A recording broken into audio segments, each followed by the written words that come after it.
Sejam todos muito bem-vindos a mais uma aula do Depósito da Fé. Esta aula é sobre o livro do Levítico. Eu havia pensado antes em dividi-lo em duas partes, mas o conteúdo dele é tão completo, assim, é um conteúdo único e a leitura também é um pouco maçante. Então, estender demais esse livro em duas aulas, dividir em duas aulas, não seria tão funcional, certo? E por isso que eu achei melhor fazer tudo numa aula só. Apesar de ser uma leitura um pouco maçante para quem não está acostumado com a leitura da Sagrada Escritura, né? Quem está começando agora, claro, vai se interessar muito mais pelo Gênesis, pelo Êxodo, né? O próximo também, o livro de Josué, é interessantíssimo. Porque tem histórias acontecendo, muito movimento, muita ação. E, e parar de ler livros como esses aí para ler o Levítico, realmente é uma leitura um pouco maçante. A primeira vez que eu peguei esse livro de cabo a rabo foi realmente uma leitura cansativa, certo? Dessa segunda já foi uma leitura mais atenta, já foi uma leitura que fluiu muito melhor e eu consegui prestar atenção em outros elementos. Então espero que isso aconteça com você também, certo? Apesar do livro ser um pouco maçante, a forma como ele foi escrito, se a gente presta atenção nos detalhes, no sentido do que o autor está querendo nos entregar, ele se torna muito rico mesmo. Vamos lá, né? Vamos ao que interessa. Levítico, a palavra Levítico é porque é um livro para os levitas, certo? A tribo dos levitas, que é a tribo dos sacerdotes. Logo, é um livro destinado à prática sacerdotal. Mas no hebraico, a palavra que dá nome ao livro, né, a primeira palavra que surge ali no livro, assim como o Bereshit do Gênesis, é, esqueci a palavrinha do Êxodo, né, mas para falar os nomes, né, acho que é Shem, alguma coisa assim, né, que nome é Shem. Como é que seria aqui no. Tá, não sei. É alguma coisa ligada assim, né? Aquele nome é Shem, não é uma coisa assim. No Levítico está o Vaikra, Vaikra, ou Vaikra, alguma coisa, alguma dessas pronúncias, que é o chamou. Chamou. O livro começa assim: O Senhor chamou Moisés. O título do livro é Chamou, Vaikra. Esse chamou já é significativo, né? Depois que eu comecei a prestar atenção nisso, eu achei isso interessante, né? O nome que dá, a palavra que dá nome ao livro já carrega, em resumo, aquilo que o livro está fazendo, aquilo que o livro está querendo entregar. Eu já tinha prestado atenção nisso quando os livros são intitulados por nomes de pessoas, como o livro de Daniel, por exemplo, o livro de Jó, Tobias, são interessantíssimos. Agora, nomes como esse eu nunca tinha prestado atenção, né? Até então, eu achava que era Levítico, né? Depois que eu comecei a entender que o nome em hebraico era outro. E chamou. O que que é chamou? Deus chama, Deus vocaciona. Está falando já do sacerdote, certo? Mas não só do chamado sacerdotal, que a gente pode é, catolicizar muito a coisa e ficar só nessa de chamado para a vocação sacerdotal. Mas não é bem assim. O chamado que Deus está fazendo neste livro é o chamado para a prática da religião. Afinal, quando a gente lê o Êxodo, o que que Deus falou para Moisés? Né? Vá a dizer ao faraó para libertar o meu povo, para que ele me sirva no deserto. Deus está convocando o povo para uma liturgia. Beleza, né? Deus primeiro se revela. Né? Eu sou, os outros não. Então agora, se o povo já conhece esse Deus, agora o povo precisa prestar culto a Deus. Como o povo não sabe como prestar culto, né? Ficam fazendo bezerros de ouro. Qual é a forma correta de culto? Porque Deus ele não se revela simplesmente para exigir uma lei, tá? A lei dos mandamentos. Deus, ele é um Deus, né? E como é que todas as religiões tratam os deuses? Prestando culto a esse Deus. As normas são uma consequência para aqueles que estão inseridos nessa estrutura de culto, certo? Por isso que no Levítico não é diferente. O chamado de Deus é um chamado para a prática da religião, para um culto. E esse culto não sai da cabeça das pessoas, é um culto revelado. Da mesma forma que o Deus é revelado, o culto também é revelado. Claro, né? O culto ele se revela se adaptando ao povo. tá? É uma revelação que desce, mas ela não desce impondo algo que o povo no deserto não seria capaz de cumprir. Mesmo assim, esse culto ele revelado, ele carrega uma estrutura de revelação que vai se adaptando ao longo do tempo. Ele não muda, a estrutura não pode mudar, certo? A estrutura da revelação não pode mudar, do culto também não. Mas o que, que pode mudar? A circunstância do povo que vai prestar esse culto revelado a Deus no tempo. Por isso que para o deserto existe uma norma. Quando se tem um templo, essa norma ela é reestruturada de acordo à existência de um templo. Depois, com a encarnação do Verbo, Jesus faz novas todas as coisas. E aí a gente vai entender isso lá na frente. Como é que esse culto revelado, continua mantendo sua estrutura em Jesus Cristo, só que existe agora a renovação desse culto de acordo à circunstância do mundo após a vinda de Cristo. Certo? Mas vamos entrar de fato no conteúdo do Levítico. Ele já começa falando de 4 tipos de sacrifícios, certo? 4 tipos de entregas que Deus quer que o povo faça para ele, que são o holocausto, as oblações vegetais, os sacrifícios de paz ou sacrifícios pacíficos e os sacrifícios pelo pecado, certo? Esses são os 4 tipos de sacrifícios. No holocausto, existe a entrega total da vítima, certo? Do animal. Beleza, tem aqui toda a estrutura, o sacerdote põe a mão na cabeça, imola do lado de fora, traz, coloca o sangue em tal lugar e tal. Não é? Tudo isso é interessante, certo? A gente prestar atenção nesses detalhes. Mas se eu for pegar detalhe por detalhe de cada um desses cultos, aí de fato o Levítico toma uma proporção gigantesca e aí não vai dar para a gente fazer numa aula só. A gente teria que fazer uma extensão. 2 aulas também não seriam suficientes para a gente desmiuçar cada detalhe, certo? Eu vou dar aqui para vocês, assim como eu fiz no livro do Êxodo, no final do Êxodo, né, os pontos fundamentais, as interpretações fundamentais para que vocês, ao fazerem a leitura, consigam entender, consigam puxar dessa explicação fundamental o que que cada detalhe significa e o que que cada detalhe aponta para a nossa realidade atual. Então, o holocausto é a entrega total. A vítima toda é queimada no altar. Nada é separado para os sacerdotes. É tudo entregue, tudo consumido pelas chamas. Certo? Vamos ficar com este primeiro elemento. As oblações vegetais são entregas vegetais, já está dizendo. Né? Então, de bolos, de pães. E todas essas entregas que devem ser feitas para os sacerdotes, para serem entregues no templo, elas não podem conter fermento.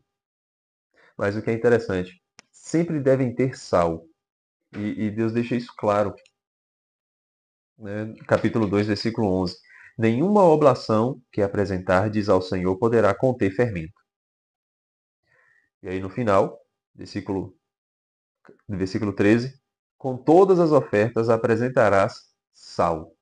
Mas espera aí, e bolo? Bolo salgado? Então a torta, né? Pão, né? Não pode ter um pão doce, né? Tem que ser salgado e tem que ser sem fermento. Então tem que ser solado e salgado. É um negócio, não é agradável ao paladar, tá? Apesar de uma parte ficar para o sacerdote, uma parte é queimada, uma parte fica para o sacerdote. O sacerdote come, ele participa desse sacrifício. O que é interessante que, é claro, o sacerdote ele vai se sustentar como? Com as ofertas, né? Ele vai se alimentar como? Com as ofertas. Deus está ali, claro, fazendo a parte social da coisa, mas não vamos ficar achando que Deus é apenas um sujeito político, vai resolver os problemas sociais. Não é essa a questão.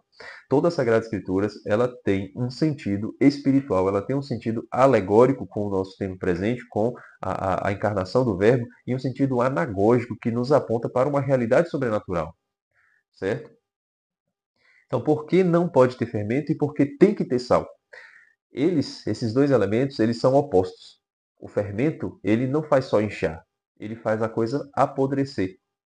Um alimento que tem fermento, um alimento que passa por uma fermentação, é um alimento perecível, certo? Apesar da fermentação natural, porque naquela época não tinha fermento químico, era tudo fermentação natural. Mas como é que era feito? O pão fermentado, depois passava pela fermentação natural, era tirado um pedaço daquela massa e era misturado em uma outra massa para fazer um novo pão. E depois de o fermento se espalhar por toda a massa, tirava um pouco e aí guardava para fazer o pão no outro dia. Sempre assim. Só que o pão fermentado, ele perde com mais facilidade do que o não fermentado, certo?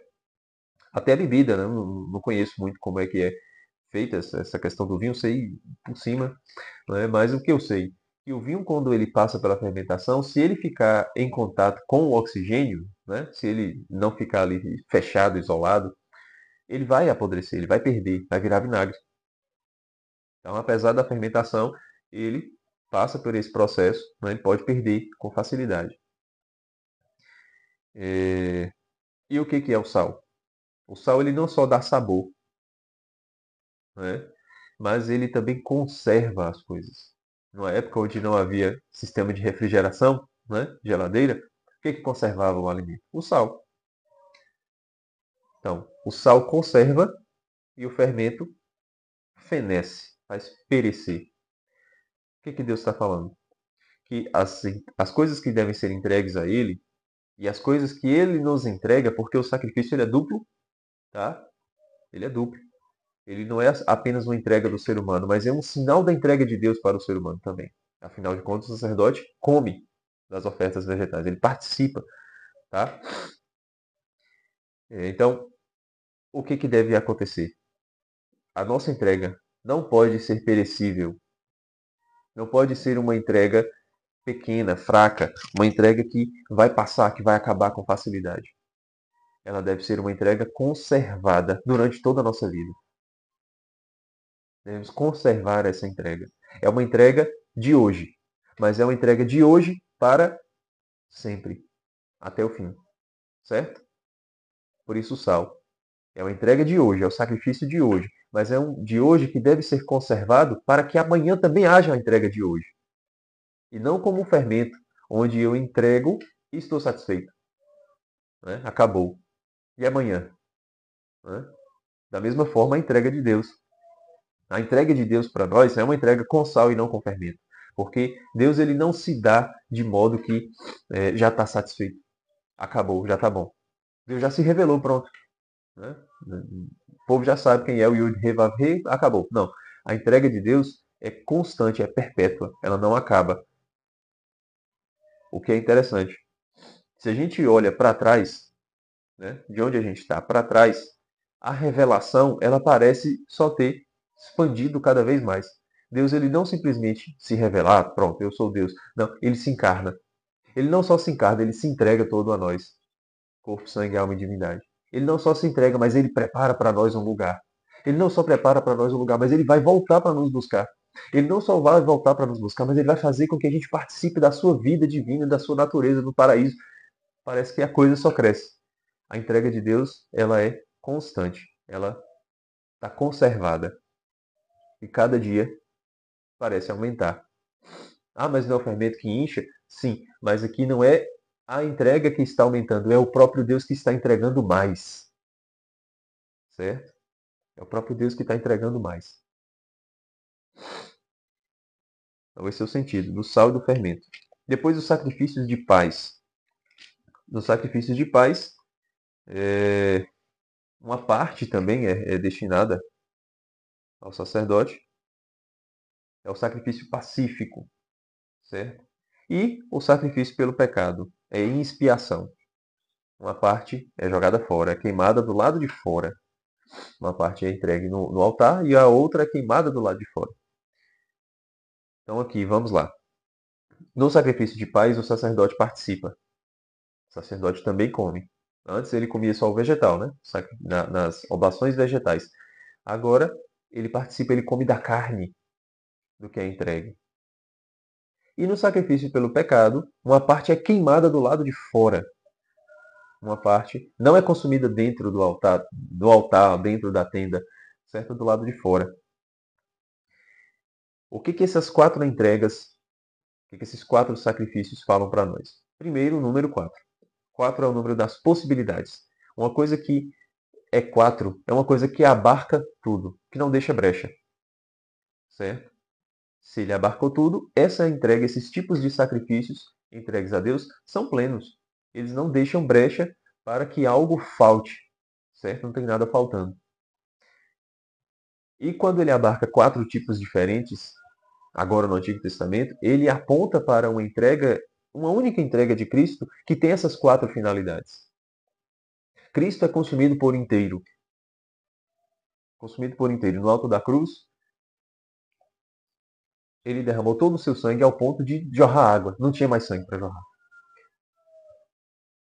Ele tem a oblação vegetal, porque na última ceia ele diz: Isto é o meu corpo que é dado por vós. Este é o cálice do meu sangue que é derramado por vós, para que participemos. Tem o sacrifício de paz, porque nós não participamos apenas da oblação vegetal. É diferente do que muitos podem pensar, a Eucaristia não é uma representação, um símbolo, né? Não é apenas a oblação vegetal, mas o sacrifício de paz está incluso, porque a gente se alimenta da carne, o pão que eu hei de dar, a minha própria carne. A gente vai ver isso no Evangelho de São João. E depois o sacrifício pelo pecado. Uma parte é jogada fora, não do corpo de Cristo, não do corpo de Cristo, mas do nosso. Uma parte é queimada do lado de fora. O joio é separado do trigo. Aquilo em nós que não está conforme com a divindade de Cristo será queimada fora. Será jogada fora. Então, a parte de nós que é pecado será eliminada. No sacrifício de Cristo, ele abarca os 4 tipos de sacrifícios do Antigo Testamento. E aí tem alguns outros elementos interessantes aqui nesses sacrifícios, né? A gordura e o sangue, por exemplo. Deus fala para a gente não se alimentar da gordura nem do sangue dos animais, da entrega. Né? De forma alguma, porque o sangue é dele, o sangue é para ele. Ainda tem um versículo aqui que ele diz isso, né? Que o sangue é para mim. Não toquem, certo? E o que quer dizer? O sangue em todas as civilizações, inclusive na judaico-cristã, né, nas Sagradas Escrituras, ele é a vida, ele representa a vida. Ele tem aquilo que o fogo também tem. Né? Se a gente lembra do fogo, a gente já pensa logo no vermelho, certo? Que o sangue é vermelho também.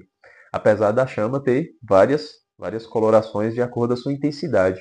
A intensidade da chama ou do combustível também, né? Que é usado para fazer a chama. Mas os dois têm uma característica comum, que é o vermelho. O vermelho, ele tem essa característica de estranheza. Quando a gente vê o vermelho, a gente está em sinal de alerta. Né? O vermelho é aquele que chama a nossa atenção, mas não chama a nossa atenção de qualquer forma, né? Nos espanta, certo? Não é uma assombração, gente, não é isso. Mas quando a gente vê o vermelho, a gente está em estado de alerta. Então, o vermelho do sangue, ele também tem essa característica de alerta. Que alerta é essa? É a vida que deveria estar dentro está fora. A vida que deveria estar no animal se esvaiu do animal. Então, por isso, o vermelho, o sangue, é símbolo da vida. É símbolo também da alma que dá vida, né? Que dá ânimo ao ente. E Deus é o dono da vida. Deus ele fala para que nós, no Antigo Testamento, não façamos consumo do sangue, porque a vida não nos pertence. O sacrifício que o sacerdote faz, né, tanto que quando o sangue toca suas vestes, ele fica impuro até a tarde. Então, a tarde quer dizer o fim daquele dia. Quando aparece a primeira estrela no céu, é um novo dia para o povo judeu. Então, ele já não está mais impuro. É quando ele toca, o sangue toca, está querendo dizer que a gente está sendo o autor da vida. E não é esse o sentido. O autor da vida é Deus. A vida pertence a Ele. Não só no sentido de que nós não podemos tirar a vida, né? Mas no sentido de que Ele é quem nos deu a vida. A vida pertence a Ele. Não é que não tem aquele lance de dar a César o que é de César e a Deus o que é de Deus? Né? Até a própria palavra Adão, né? Adam, esse final, esse dam, se não me falha a memória, é sangue. Né? Adamá é a terra e sangue. Adão é terra e sangue. Certo? É matéria e vida. E a gordura é aquilo que alimenta a chama. Também está ligado. Né? A gordura é a abundância. Né? Aquilo que é gordo é farto, é abundante. Mas Deus quer a gordura toda para ser queimada a Ele. A gordura é combustível para a chama. A gordura aumenta o fogo, aumenta a chama. Certo? Então a ação A vida é toda de Deus. O sacrifício que a gente entrega, ele é apenas uma parte cooperativa. É uma cooperação que a gente faz. É a docilidade da dançarina, certo? Que se deixa conduzir pelo dançarino. Porque a ação, o fogo, né, que é alimentado pela gordura, e a vida são todas de Deus. Deus quem dá a vida e Deus quem alimenta, Deus quem age, Deus quem faz. Deus que se revela, Deus que ensina a forma de culto. Deus é que vai dar as graças, que vai perdoar os pecados, certo? É tudo ação divina. Nada que a gente faz tem poder em si. Nada. Absolutamente nada. Até o poder do sacerdote, a gente pode dizer, né? Que o sacerdote ele tem o poder. Qual é o poder? Né? O poder de consagrar a Eucaristia, o poder de trazer Deus para a terra. O poder que deixa até não os ateus, mas Elifas Levi, né? Vou falar assim, né? Logo o verbo do popular, né? Um bruxo, né? Espantado, boquiaberto, que fez um bruxo que era ex-diácono da igreja, que se tornou bruxo. No fim da vida se converteu, voltou. Né? Não aguentou a verdade, né? A força da verdade. Né? O sacerdote tem então esse poder de trazer Cristo para a terra, quando consagra. Mas mesmo este poder, ele não é por si só vindo do ser humano. Nenhum homem consegue se fazer sacerdote. Ele é feito, ele é tornado, recebe esse poder do alto. É um poder dado a ele. Então a ação é toda de Deus. E os tipos de animais também, não é interessante a gente observar que geralmente são novilhos, cordeiros ou cabras. Esses animais são os mais comuns, claro, para o povo, né? O povo pastor. Tá? O povo cuidava de gado, cuidava de cabra, cuidava de ovelha, né? Os ovinos e bovinos ali. Todos dessa família. É o mais comum. Então, claro, Deus vai utilizar aquilo que é mais comum, aquilo que está de fácil acesso para o povo. Mas Deus não dá ponto sem nó. Qual é o sentido desses animais? Né? O novilho, né? O boi jovem, né? Macho de 1 ano, é símbolo não só de fertilidade, como também a cabra, né? Símbolo de fertilidade, mas também é de energia, de passividade, de abundância, bondade, certo? Porque um boi no meio do pasto é o quê? A gente só lembra do boi, né? Quem não está acostumado com a vida na roça, pode só lembrar do boi valente, o touro, bravo, né? Mas não é bem assim. Um boi na manga é o quê? Um animal pacífico, sentado lá, não quer guerra com ninguém,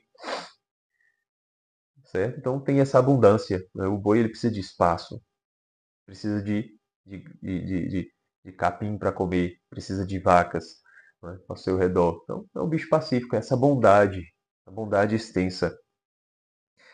O cordeiro também tem esse sentido de bondade e de é, passividade, não é apenas uma bondade tranquila, como o do boi, mas é um sujeito pacífico. A palavra me fugiu aqui.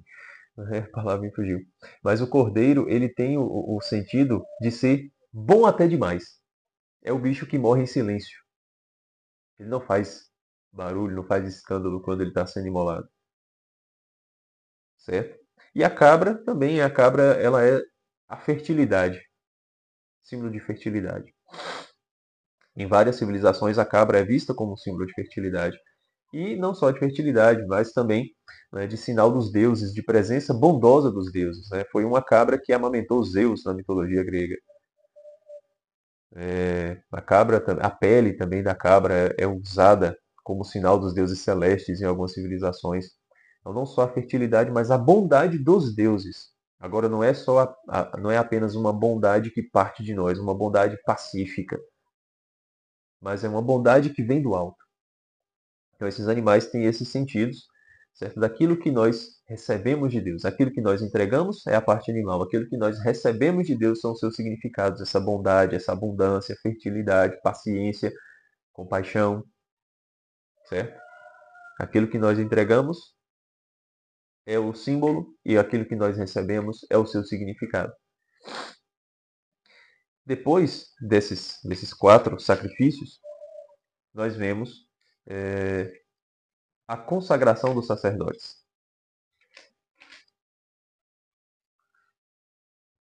Deixa eu ver aqui. O ritual de consagração dos sacerdotes.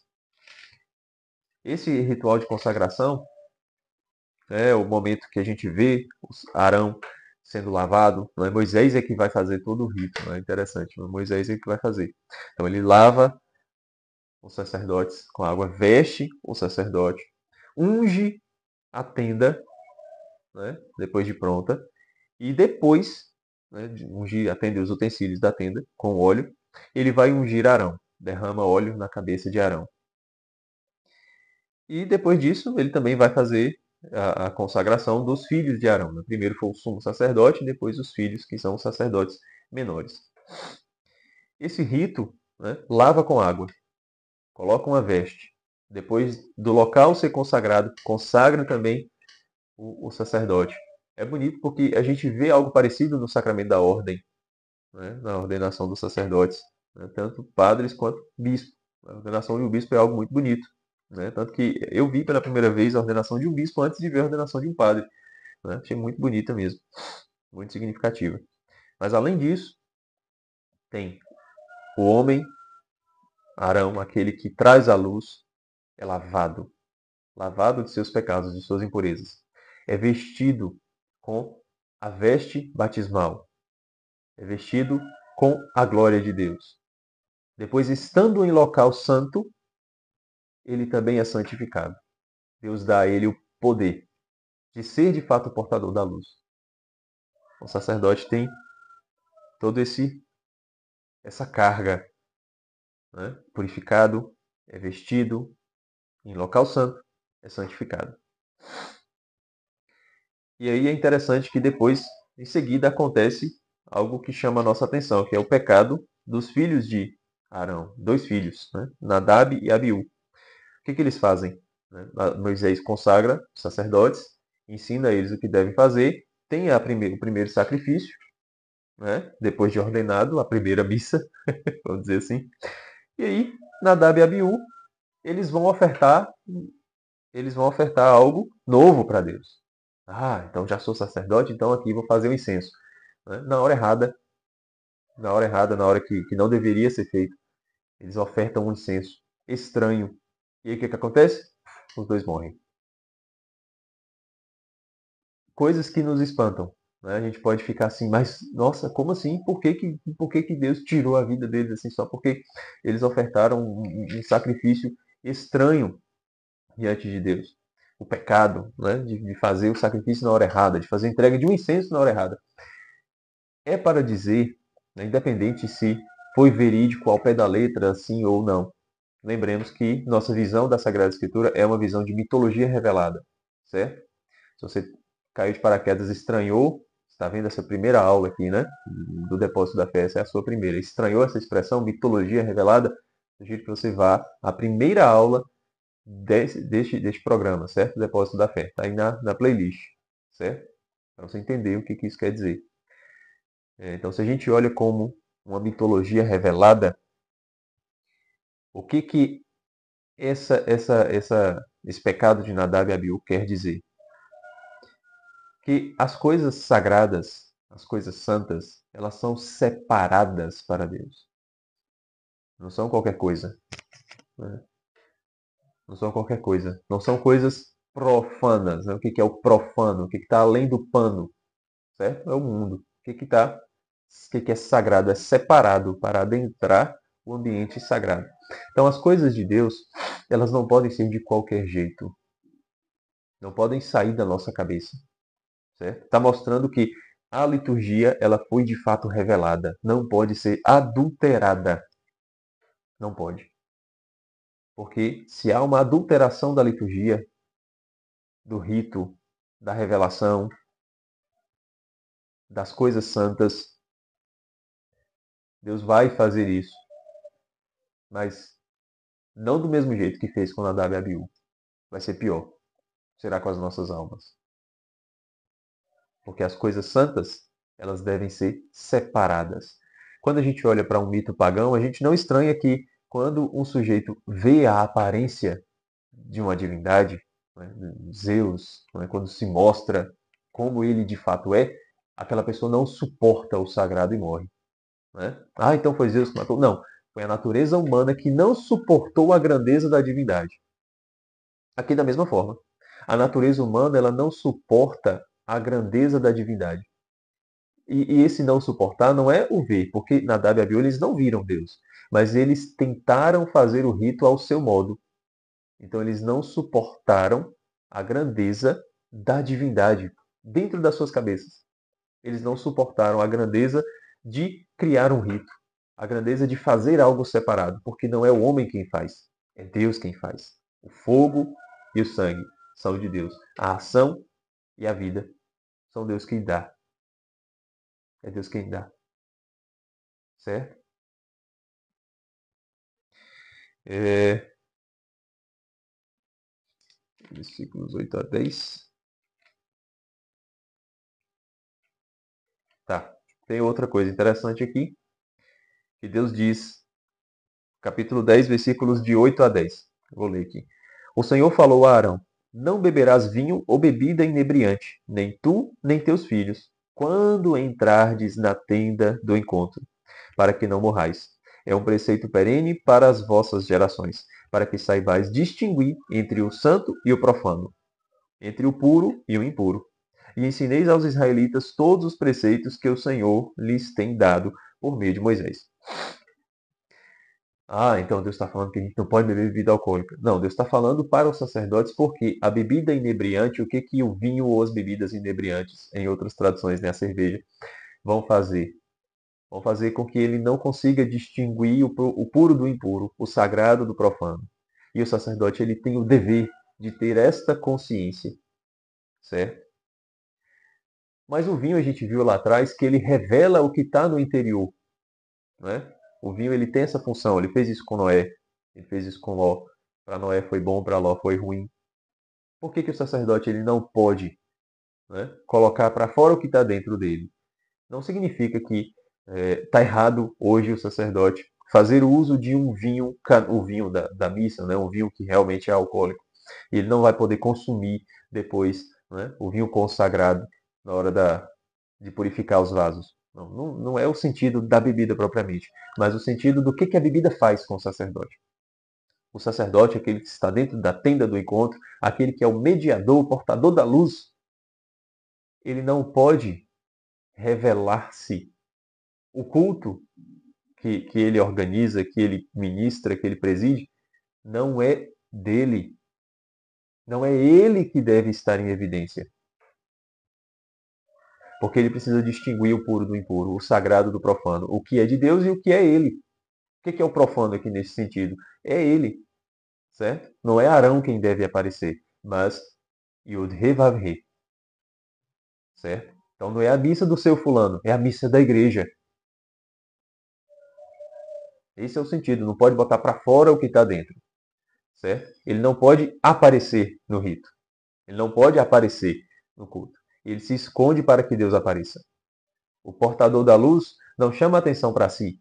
Né? O que vale mais, a lâmpada ou a chama que a lâmpada porta? Né? É a lâmpada que ilumina o nosso caminho ou é a chama da lâmpada que ilumina o nosso caminho? A atenção, né, deve ser voltada para a chama, para a luz. Porque é a luz que vai iluminar, que vai mostrar para a gente o que estava oculto, que estava escuro. Assim o sacerdote. Tá? Depois começa uma série de coisas, de lista, uma lista gigantesca de coisas puras e impuras. Começando pelos animais. Os animais que podem comer e o que não pode comer. Depois, as normas para a mulher que dá à luz, né, que ela vai ficar na purificação do seu sangue. Depois, a questão da lepra. A lepra na pele, nas vestes e nas casas. Por fim, as impurezas sexuais, as coisas que não podem, né, na questão do ato sexual, que não pode. O que isso tem a ver com a norma litúrgica, com a revelação do culto? Né? O chamado de Deus para prestar culto a Ele. Aqui está não uma norma ao pé da letra, certo? Não é uma norma, uma prescrição que a gente precisa seguir, tanto que em Atos dos Apóstolos, isso aqui eu vou dizer logo porque Atos dos Apóstolos não está no programa do depósito da fé. A gente vê um momento em que São Pedro ele tem uma visão de todos esses animais impuros. E aí o anjo de Deus fala assim: toma, vai, come. E aí São Pedro diz: não posso tocar porque o Senhor falou que é impuro. E aí o anjo diz assim: não tomes por impuro aquilo que o Senhor purificou. Claro, está falando no sentido de levar a boa nova para os gentios também, para os pagãos, não só para os judeus, porque Deus os purificou. Mas se foi usada uma imagem, essa imagem não pode ser descartada, ela tem um sentido anagógico. O que quer dizer? Deus purificou esses animais. Não significa agora que a gente não pode comer desses animais. A gente pode se alimentar de tudo isso. Porque o que torna o homem puro não é o que entra, é o que sai. Né? O Evangelho já ensinou isso para a gente também.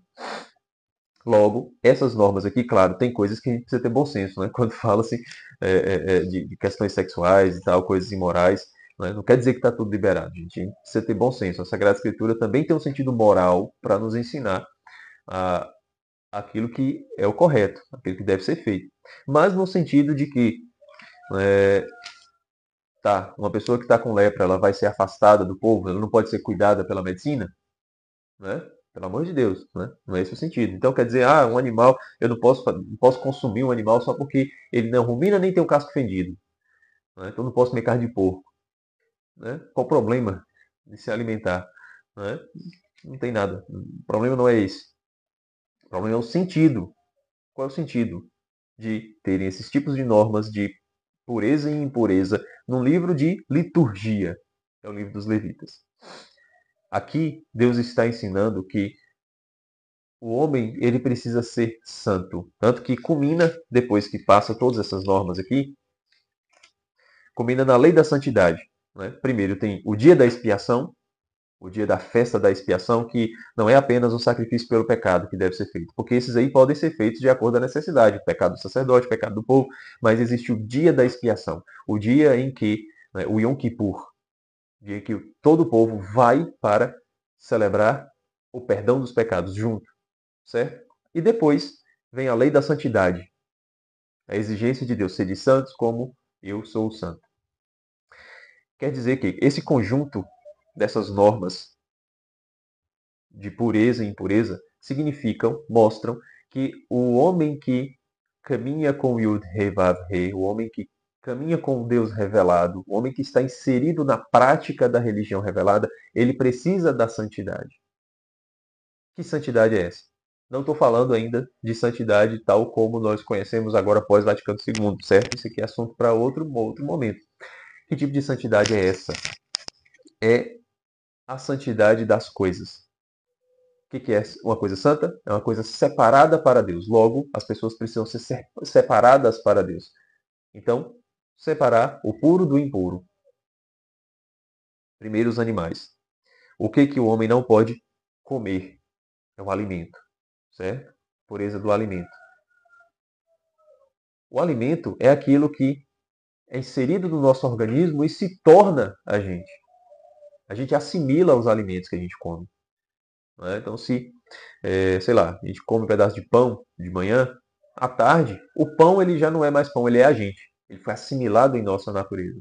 Quando Eva pecou, o primeiro pecado foi o pecado do alimento. Eva comeu do fruto e o fruto foi assimilado à sua natureza. Está querendo dizer que nós não devemos nos misturar com coisas negativas, com coisas ruins, com coisas impuras.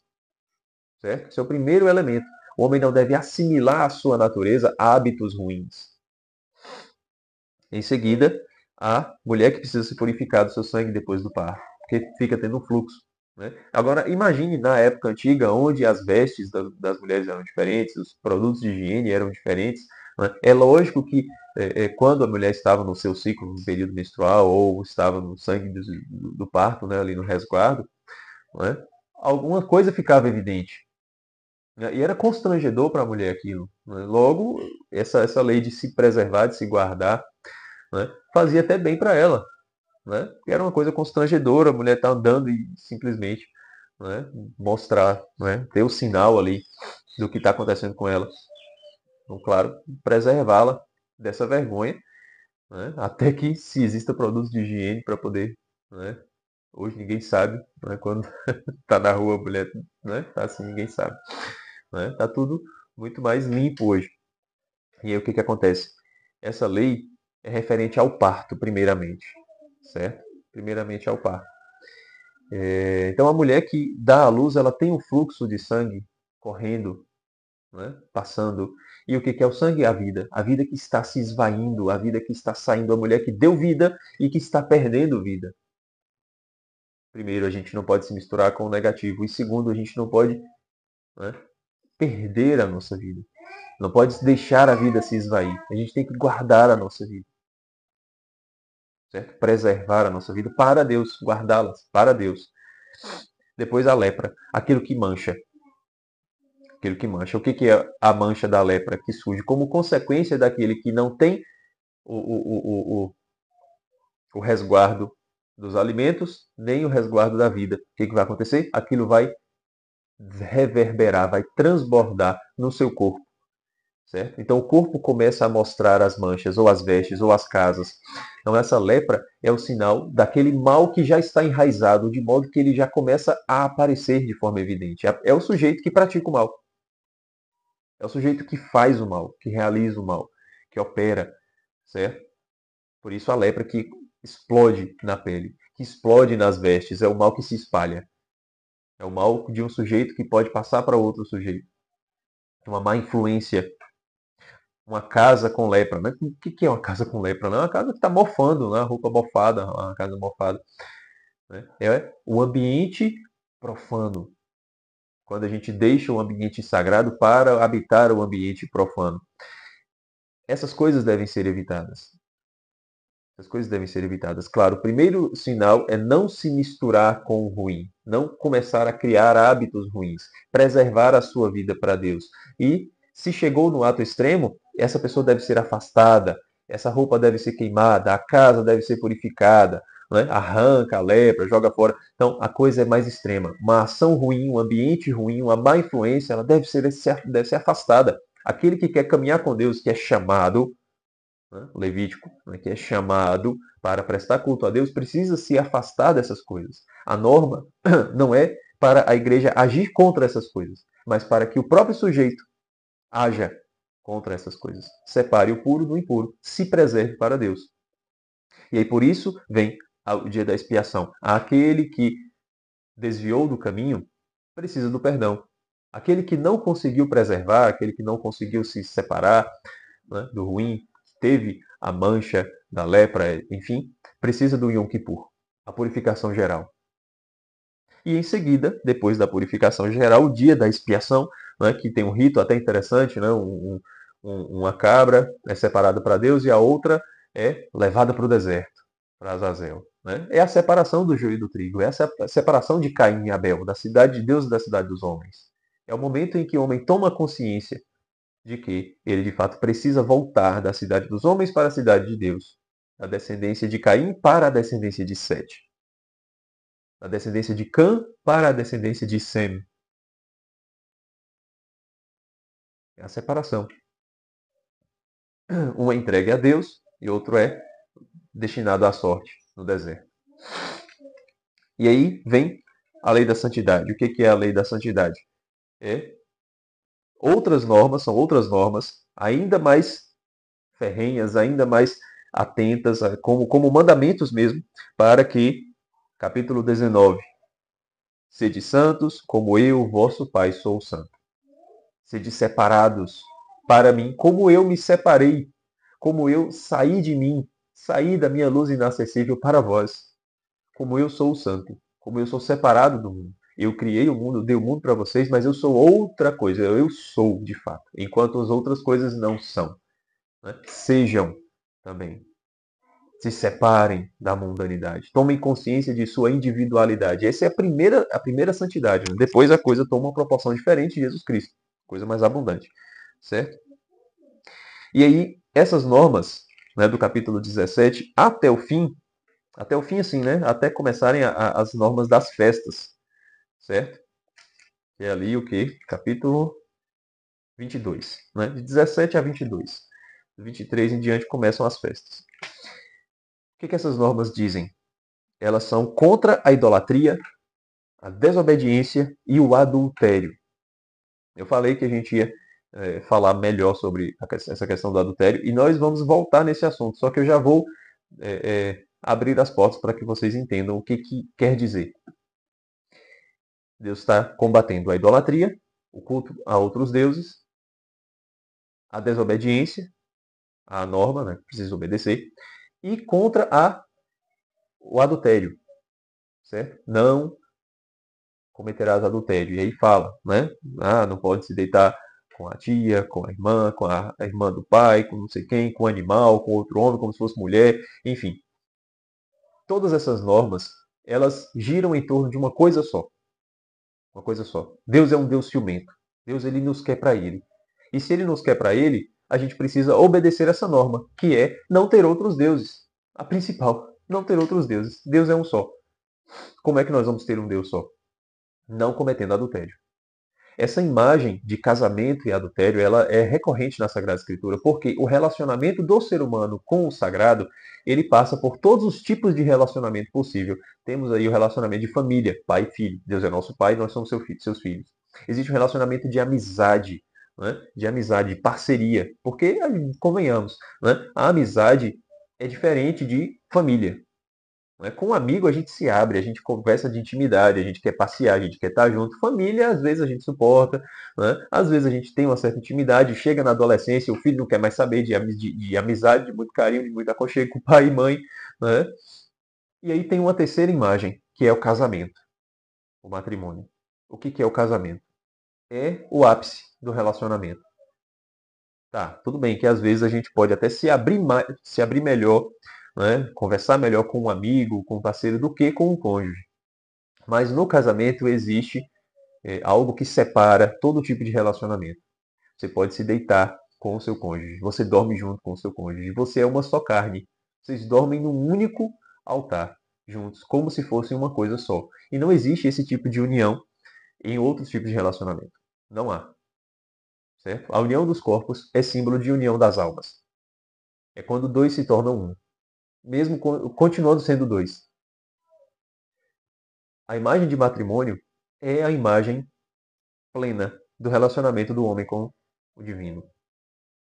Jesus Cristo, ele é o esposo da igreja. A nova Jerusalém sobe como uma noiva. A gente vai ver isso no Apocalipse. Deus está o tempo todo falando, esse povo me louva com os lábios, mas seu coração está longe de mim, esse povo me trai. Tá vendo, Oséias? Né? Oséias que Deus mandou casar com uma prostituta, né? Ah, mas essa mulher está me traindo. Pois é assim que eu me sinto com vocês. Deus fala. O relacionamento entre marido e mulher é a imagem perfeita da união do homem com Deus. Porque Deus quer se fazer um com o ser humano. Mas o ser humano precisa ser fiel a ele. O ser humano não pode trair Deus. Não pode cometer adultério sagrado, adultério religioso, digamos assim, tendo outros deuses. Quando ele se desvia do caminho, ele não perde só a amizade, ele não perde a filiação, ele perde o respeito matrimonial entre ele e Deus. As imagens contra o adultério, a insistência contra o adultério, os pecados sexuais que aparecem o tempo todo na Sagrada Escritura são para mostrar que esse tipo de profanação é uma abominação diante de Deus. Não só no sentido carnal. Gente, não estou dizendo que está liberado, nem que é ao pé da letra, certo? Estou dizendo que a gente precisa ter um bom senso ao olhar para essas coisas. São coisas que tem coisas que são evidentes, né? Claro que a gente não vai sair traindo o cônjuge, né? E também, estando solteiro, não pode sair fazendo as coisas. Tudo beleza, né? As normas estão aí para a gente entender que elas são reais, tá? Mas o sentido dessa norma, ela é ainda superior àquilo que a própria norma está dizendo. A insistência da Sagrada Escritura mostra que o relacionamento do homem com Deus não pode deixar brechas para adultério com outros deuses, com outras divindades. Não só com outros deuses, com outros ídolos, com outras estátuas, com outras religiosidades, certo? Não só com o culto que brota da nossa cabeça, como Nadab e Abiú, mas com a idolatria que nós podemos fazer de nós mesmos, que nós podemos fazer de outras pessoas, de bens materiais, etc, etc, etc. Por isso que as normas são abundantes. Para mostrar para a gente que é isso mesmo. Não podemos ter adultério. Deus é um Deus ciumento. Nós somos para Ele. Nós somos para Ele. Certo? Sede santos, como o vosso Pai do céu é santo. Sejamos separados para Ele, como Ele é separado e todo entregue para nós. Todo entregue cada dia.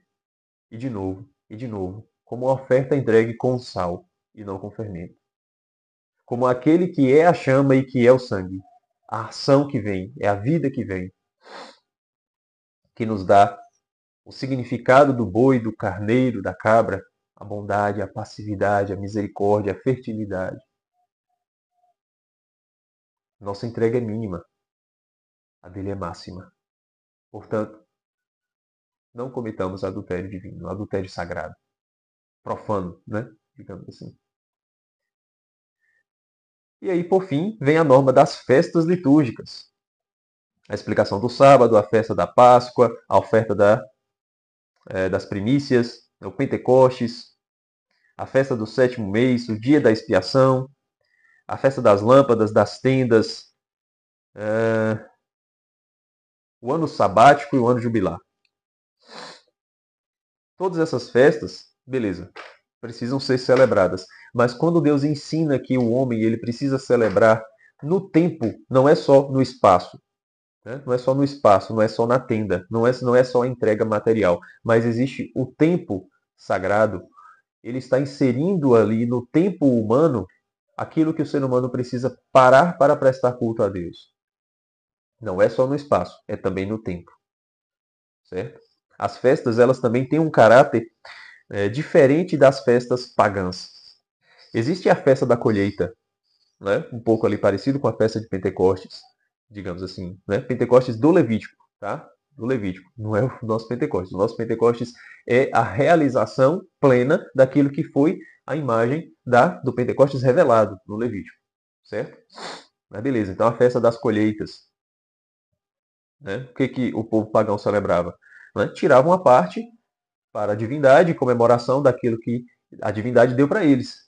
Ótimo, tá, beleza, né? Foi realmente o divino quem deu. Mas o povo de Deus, eles têm festas diferentes. Que tipo de festa? A festa em que fica um dia sem trabalhar. A festa que fica um ano sem trabalhar. Como é que ele vai conseguir tirar os frutos da terra se ele deixar a terra descansando durante um ano? O ano sabático. Essa festa, ela não é apenas uma festa do descanso como imagem do descanso divino, mas é a festa da providência. É totalmente diferente do mundo pagão. A revelação, ela é de fato totalmente diferente do mundo pagão. Porque o mundo pagão, eles pegam aspectos da realidade, sim. Então, eles pegam o aspecto de quê? De que é o divino quem dá os frutos da terra. É a divindade. Os frutos da terra germina de forma natural, espontânea, tem ali a natureza viva do vegetal, enfim. Mas ele reconhece que quem faz esse movimento, quem permite com que esse movimento exista, quem deu origem a esse movimento, é algo divino. Não foi o acaso.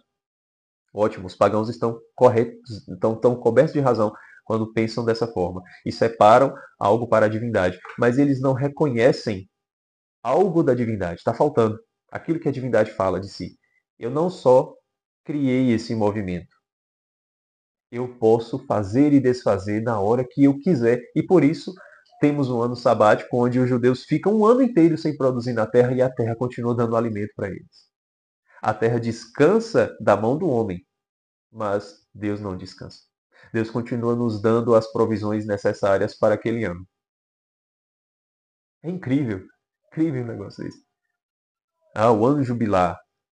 E todas essas festas, elas têm a característica ali de uma entrega, de um sacrifício e de um descanso, onde o ser humano não faz nada. Por quê? Porque o ser humano tem que entender que, diante de Deus, ele não precisa fazer nada. É Deus quem faz. A nossa ação é mínima, é uma ação de cooperação. É a dançarina dócil aos passos que são conduzidos pelo dançarino. Então existe uma ação da providência, uma bondade da providência. Quem dá os frutos. Não é o homem que faz a terra germinar. Não é o homem que faz a planta dar fruto. É Deus quem dá. E pode dar e desfazer a sua ação na hora que quiser. Por isso, as festas da providência, as festas sabáticas de descanso, para mostrar que é a providência quem dá, certo? Então, é isso. Né? O livro do Levítico encerra, né, um apêndice, nada muito complexo, nada difícil da gente entender. Então, eu acho que esses são os principais pontos, os principais elementos para que a gente não só compreenda o livro do Levítico enquanto texto, certo? Mas que a gente compreenda o que o Levítico quer dizer. Né? Que tipo de chamado Deus exerce para que o povo o sirva no deserto, para que o povo preste culto a ele. E aqui existe o cerne, a essência do culto que deve ser prestado a Deus, ainda hoje, pelos cristãos, não só pelos judeus, certo? Então, era isso. Se você gostou dessa aula, não deixe de comentar aí no vídeo, certo? Não deixe também de se inscrever no canal, me ajude aí se inscrevendo, tá? Ativando as notificações para que o canal cresça. Mas com o tempo, esse pretende ser o principal meio de comunicação que eu vou exercer, tá? Com vocês, certo? Tenho lá, o Instagram está aí também na bio, certo? Tenho o canal do Telegram, mas o grupo de WhatsApp e este canal aqui serão as principais formas de comunicação. Tá? Vou dar uma atenção especial a esses 2 meses. Então, por favor, se inscreva, entre no grupo também do Depósito da Fé, para que a gente possa, né, conversar melhor sobre o livro. Se surgiu alguma dúvida, alguma coisa que você queria que eu comentasse, que eu deixei passar, né? Me chama lá e a gente conversa sobre o assunto. Tá certo? Então é isso. Um abraço. Muito obrigado por ter assistido essa aula e até a semana que vem.